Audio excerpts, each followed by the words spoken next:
Welcome to The Explainer, where we get into some really big ideas. Today, we're going to talk about something from ancient Taoist philosophy that might just be the perfect antidote for all our modern stress. It's all about the art of letting go. So let's just dive right in with a question that I'm sure feels super familiar to, well, pretty much everyone. Have you ever made a perfect plan? Set a goal, tried to control every little detail, and then boom, life just kind of throws a wrench in the works. It happens all the time, right? Well, Taoist philosophy has a really powerful answer for that. It says the real root of all our frustration, it's not bad luck. It's not that we failed. It's our own stubborn belief that we can and that we should control every single outcome. And you know what? That constant struggle to manage things that are just unmanageable, that's where so much of our anxiety comes from. Yeah, this obsession with control it's really baked into us. And as we're about to see, it kicks off this vicious cycle of anxiety and distrust that doesn't just mess with our own lives. It actually shapes our entire society. Okay, this is where it gets really interesting. This whole thing starts with this idea that we're somehow separate from the world around us, right? That nature is something we have to conquer. But that way of thinking makes us feel like aliens in a hostile universe. And what does that lead to? Fear. We start to fear each other, and worse, we even stop trusting ourselves. So what do? We build all these external things, governments, strict rules, dogmas, to force some kind of order, all because we've lost touch with our own internal compass. And that relentless need for control, well, this is where it ultimately leads. It's like Lord Acton said, right? The very systems we build to feel safe end up becoming these tyrannical things. Because that desire to control everything, when you take it to the extreme, it always turns toxic. But what if there's another way to live? This is where Taoism comes in with a completely different approach. It's not about fighting against the current. It's about learning to flow with it. And that brings us to this beautiful concept called Wu Wei. So the ancient sage Lao Tzu came up with this principle of Wu Wei. Now, if you translate it literally, you get something like non-action or non-doing, which sounds, well, kind of lazy, right? But that's totally misleading. It's not about doing nothing. A much better way to think about it is effortless action, or even intelligent spontaneity.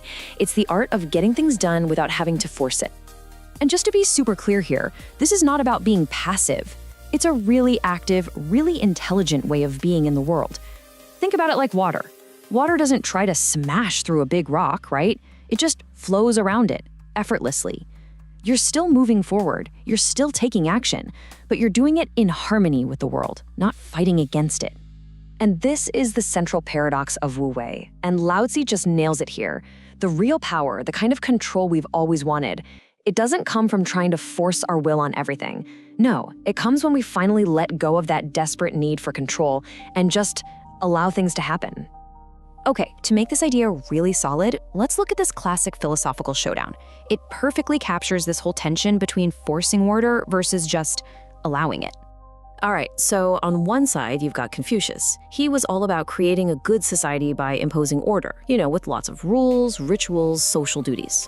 But then you have Lao Tzu on the other side, who's basically saying, hey, why don't we just trust the natural order that's already here?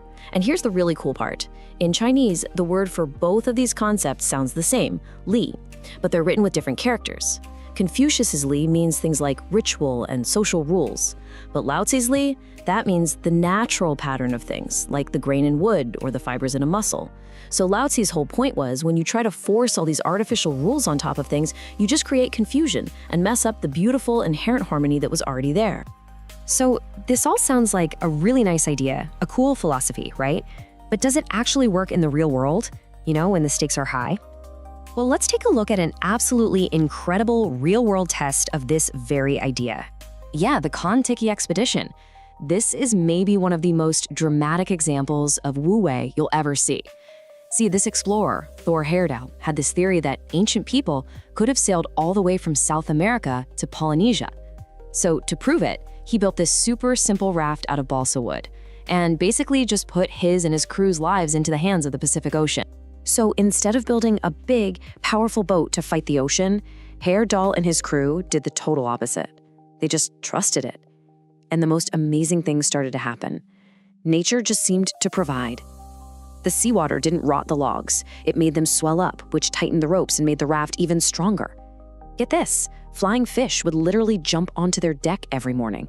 That was their food.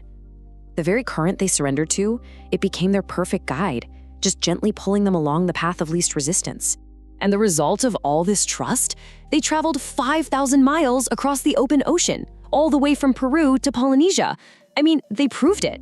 They showed that when you align with the flow of nature instead of fighting it, you can do things that seem completely impossible. So that's a great story. But what about us? How do we take this ancient wisdom and actually apply it to our own chaotic modern lives? How do we practice this art of effortless action? Well, practicing Wu Wei is really all about a huge shift in your perspective. It begins with just acknowledging that your life, even with all its tough spots, is fundamentally okay. It's unfolding the way it's meant to. So instead of constantly resisting what's happening, you learn to trust the process. You're basically moving from a mindset of struggle and control to one of trust and alignment. And here's the beautiful part. When you find that harmony inside yourself, you actually start creating ripples that affect the harmony of the whole world around you. So, we'll leave you with this to think about. Just take a second and think about one area in your own life where you're really pushing, where you're struggling and trying to force something to happen. What do you think might change if you stopped forcing it? What could happen if you just let go a little and simply allow?